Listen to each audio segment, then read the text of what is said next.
Hi everybody, this is Cordis Rob and welcome back to another episode where I'm delving into 3D printing a little bit. Okay, so I've done a quick video so far, just showing you some rough stuff I've made, which, you know, examples such as when we showed Thanos, I showed Spider-Man and all sorts. Moving on from that, right, so what we've been doing since, 3D printing is not expensive to do once you've got the printer, which costs maybe about a couple of £100 if you want to get something decent. But then it comes down to, it primarily just takes time to do. So if you're patient but you want good results, it's a great hobby. So what have I created since last time? So had some trial and errors, but I'll show you what I've been doing. So for those of you into Marvel, you might have seen the TV series Loki with the female character Sylvie. This is what I was delving into since last time a little bit. This is, obviously it needs to be sanded down and stuff like that, Sylvie's dagger / sword. However, I printed this at 75% of the size just because I was playing around with it a little bit just to see how it turned out. So as you can see, you know, still you can fit your hand around it perfectly like that, and it looks cool, but it's just not as big as normal. And as you can see, there's still some work where obviously if I put it close to the camera you can see where it needs to be sanded down and stuff like that.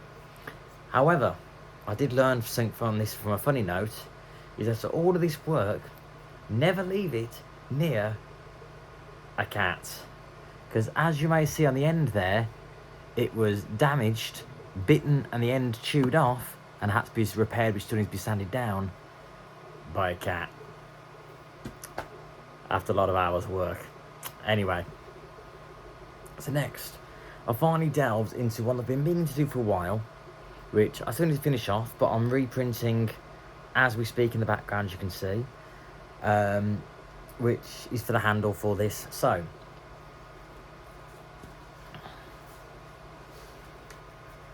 this, as many of you are going to be aware, is a 1:1 scale replica of Thor's hammer. So as you can see, it's looking pretty cool. As you can see from the pattern and everything like that there, it's all printed, it's all gone so well so far. And then I printed all the parts to go part of the handle. So we've got this little bit here, which obviously all the parts fit, like, which goes, you've got the two handles here which slot together. As you can see the seal there, where these slot together. So if I pull them apart, so yep, so you've got a couple of pieces here. Now this one here you can instantly see broken. So why is this broken? Well, this piece should have this piece attached, and then this piece, because this little round bit here, this is supposed to push down here and go all the way down, so it sits above. Oh, I'm trying to show this very well here, and it's not going very well. So this would sit on the handle like that underneath the hammer, basically. I don't know if that's clear enough or not, but you get the gist.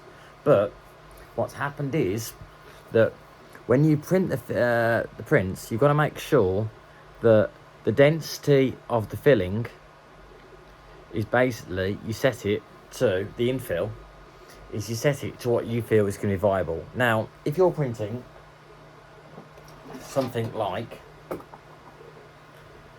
little baby Yoda here, it doesn't matter that inside he hasn't got much filling in there, because it's a model where it's supported well enough so it doesn't really make a difference, and at the end of the day, for what you're using it for, it's not quite much difference. But if you're doing something like this, where you're going to have to hold this on top of it, which pretty solid, Then let's be honest, something that's that flimsy like that, when it starts to print, is just not going to hold it. So look, as you can see, look here, if I just give it a bit of friction, it starts to move, don't know if you can see, and then snap, because it's just too weak. So what am I doing? So we've got this part here, which is the cap, which goes on top of the hammer. So when that's done like that, that'll fit nice and snug into there. We've got this here, which would go on the bottom of the handle, but because I want the handle to be stronger, so scrap that, what I'm doing is, excuse the movement for a minute, I'm 3D printing the handle again, which is what's currently on right now. So it's going to see, as you can see, all of those little tiny rivets there, that inside there is now obviously how detailed the infill is, meaning that because it's so close, compact and tight, it means it's going to be a lot more snug. If I try and bring you around to this side, it's a lot more snug, so therefore it means it's going to be a lot tougher and harder to break. So not sure how that's looking to you guys, but yep, that's a quick summary of what I'm doing. Oh God, and my hands up with the camera, and where I'm up to. So I'm going to keep doing quick videos for the moment, just because I figure it's easy for you guys to see sort of, you know, what I'm up to and stuff like that, and also it's easier for you all to sort of be able to watch little bits when you want to, without feeling so much like you've got to really take a lot more in. So thank you for joining me. Obviously I'm going to keep doing lots of updates as I go through these different stages. I'm going to do another video which is also based on how the 3D printer works and stuff like that for you. But yeah, I hope you keep joining me. I hope you keep checking out what I'm up to, what I've been doing, and please like the video, subscribe, comment, and yeah, just give me feedback if you're a 3D printer, or if you have got ideas for something you'd love to see me create or something like that. Give me feedback and we'll see what we can do. At some point I still need to finish off Daredevil's helmet. I need to print off the back of that to attach that together, and I'm also going to look at doing an Iron Man helmet soon, but till I get a chance to that one right now, keep watching. I hope you like the video, and speak to you soon. Bye bye.